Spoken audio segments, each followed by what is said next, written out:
देखी सुदामा की दीन दशा, करुणा करके करुणा निधि रोए, पानी परात को हाथ छुओ नहीं, नैनन के जल से पग धोए। भगवान सुदामा को लेकर के आए, ला करके भगवान ने सुदामा को बैठाला। सुदामा जी महाराज से पूछा, मित्रो इतने चिंता में क्यों थे आप? मित्र ने कहा सब बढ़िया है।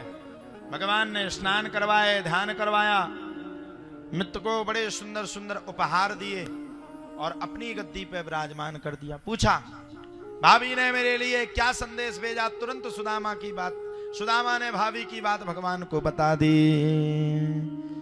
एक मास दुई पाख में दो एकादशी होए, सो प्रभु दीन दयाल जो नित प्रतिदिन हो।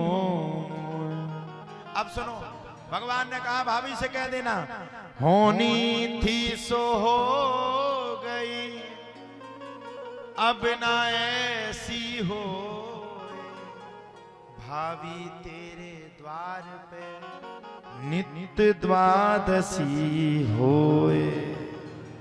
भगवान ने सुदामा से कहा मित्र कुछ लाए थे? बोले नहीं। सुदामा की पोटली को छीन लिया, एक मुट्ठी चावल को पाया तो एक लोक सुदामा के लिए दान कर दिया। भगवान ने दूसरी मुट्ठी चावल को पाया तो दूसरा लोक सुदामा को दान कर दिया। और अपना घर देने वाले थे, रुक्मणी मैया ने पकड़ लिया, पागल है गए का?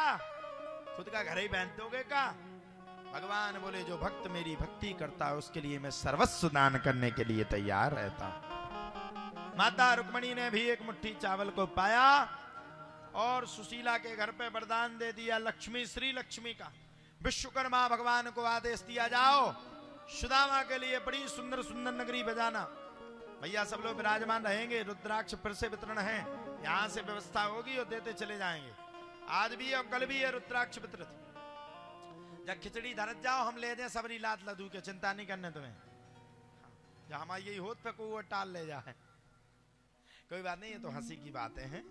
अब विश्वकर्मा भगवान के पास सुशीला देवी पहुंची।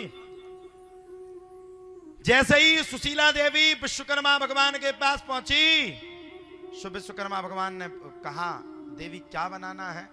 सुशीला ने कहा कुछ नहीं बनाना है। विश्वकर्मा भगवान ने कहा महल बनाना है। बोले अपने भगवान से पूछ लो, अगर महल को बनाना है तो महल को बनाने से पहले हमारे पड़ोसियों के महल को बनाना पड़ेगा, तब मैं अपने महल में रहूंगी।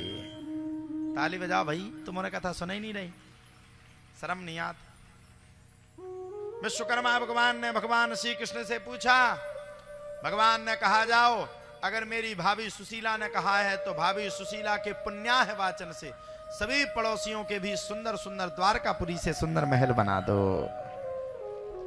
सुंदर महल बने। सुशीला देवी को सुसज्जित पूर्ण गति से पूर्ण किया और सुशीला माता पूर्ण हुई जब, तो सुदामा जी महाराज कुछ देर रहने के बाद, कुछ दिनों के रहने के बाद पैदल पैदल द्वारकापुरी से चल पड़े और जब अपनी नगरी को आए तो नगरी की अचंभितता को देख करके सुदामा जी महाराज रह गए। भगवान के चरणों में नतमस्तक किए। जैसा भगवान ने सुदामा को दिया वैसे सबको भगवान देते रहे।